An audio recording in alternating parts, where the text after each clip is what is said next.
understand about chords and some of the curious ways they relate to each other, the more versatile we become as musicians. So I thought I'd run a little series on some of the less commonly taught aspects of chords, starting with this lesson today on chord synonyms. Let's start by taking a close-up look at the A minor 7th chord. On the left, we see how the notes of the chords are arranged in root position, following the chord formula 1, flat 3, 5, flat 7. And on the right, I've shown the first inversion of the chord. I've simply taken the root note off the bottom of the chord and placed it back on the top, an octave higher.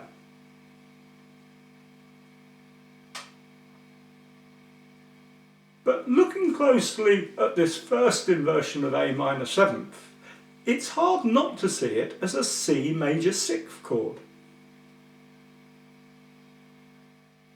We can clearly see the C major triad made up of C, E and G, with the 6th note of the C scale, A, placed on top of it. A perfect root position C major 6th chord. And that's what a chord synonym is. Simply a case where one chord shares its constituent notes with another chord of a different name. Whether we choose to call the chord an A minor 7th or a C major 6th really depends on how we analyse the four notes. Analysed against the C major scale, they come out as 1, 3, 5, 6, the formula for a major 6th chord. But analysed against the A major scale, they come out as 1, flat 3, 5, flat 7, the formula for a minor 7th chord.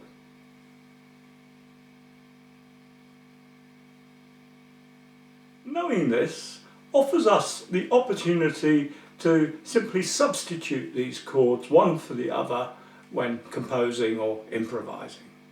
Okay, let's give you a couple of practical examples here. Supposing I had a sequence that went one bar of A minor 7, followed by half a bar of F and half a bar of G.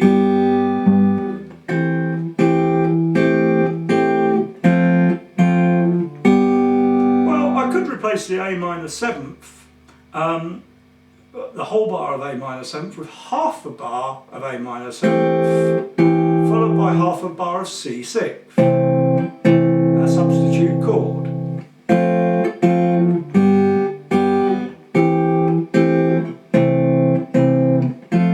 And that makes quite a nice smooth connection, quite a nice bass line. Another example, we could go, supposing we had A minor 7th, followed by B minor 7th. But for some reason, I didn't particularly want that ascending bass line.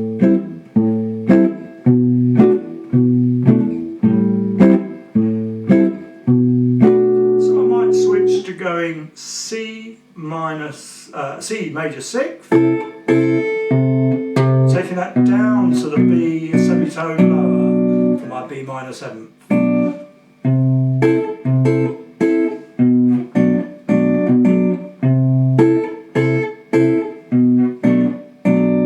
That's just a couple of random examples there. Often when you're improvising over specific chords, it's easier to think of a lick based on one half of a pair of synonyms than it is on the other. Using our sequence of A minor 7th, F, G, my first choice of an A minor 7th lick would probably be based here. And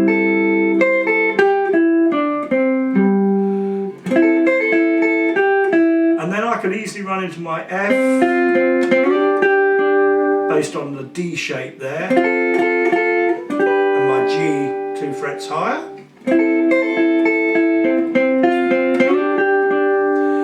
But if I then want to shift up the fretboard, I personally find it easier to think of a C 6th in this position.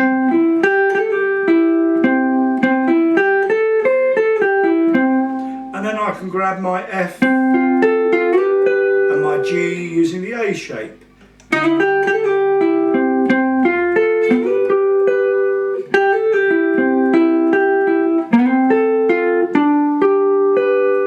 Here's another pair of synonyms based on a first inversion. The first inversion of an A minor 7 flat 5 chord can be seen as a root position C minor 6th. Again, you can see that what we call this chord depends only on which of the two major scales we choose to analyse it against.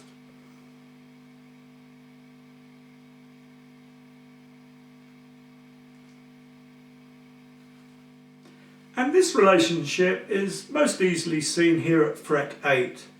So we can play an A minor 7 flat 5 here with this shape. That's my first finger on the root note A at 7th fret on the D string. And then with my third finger I'm just barring the top 3 strings at fret 8. And to change that to a C minor 6th, I simply bring that finger down onto the C root here at fret 8 on the bass string, on the 6th string.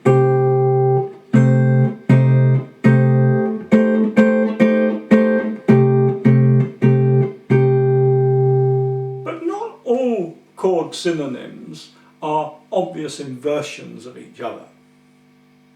Some are quite heavily disguised by what we refer to as enharmonic equivalents. Remember, the term enharmonic equivalent means a note that has the same sound as another note but a different name. For example, we can say that A sharp is the enharmonic equivalent of B flat. So that's A sharp, it's exactly the same note as B flat. Or E flat is the enharmonic equivalent of D sharp.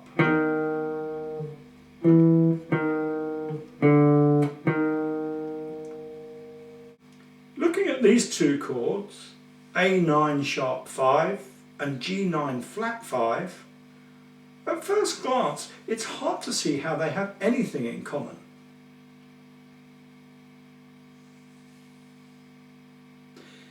The A9 sharp 5 has the notes A, C sharp, E sharp, G and B. The G flat 5, G9 flat 5, has the notes G, B, D flat, F and A. It's only when you think of the D flat as being a C sharp and E sharp as being an F that you realise that these chords contain the same notes.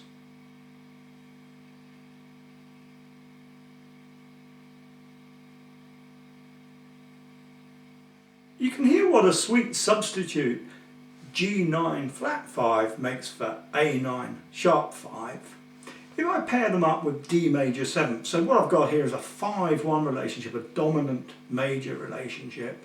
So using the normal chord would be A 7th, going to D major 7th.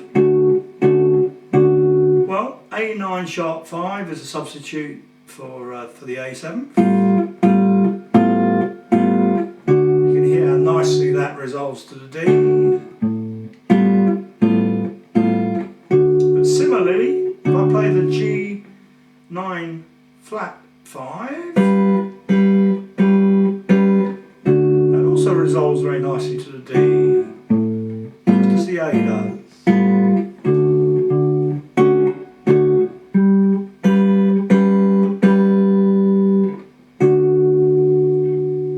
In the next soundbite, we'll continue this magical mystery tour of unusual chord relationships by looking at a special class of chord synonyms referred to as symmetrical chords. If you found this little video interesting, please click on the like button if there is one, or leave a comment, and do feel free to share the video with your friends. And if you'd like to gain full access to all our guitar teaching materials, please visit the Secret Guitar Teacher site and take a free look round at what we have available there. See you again soon.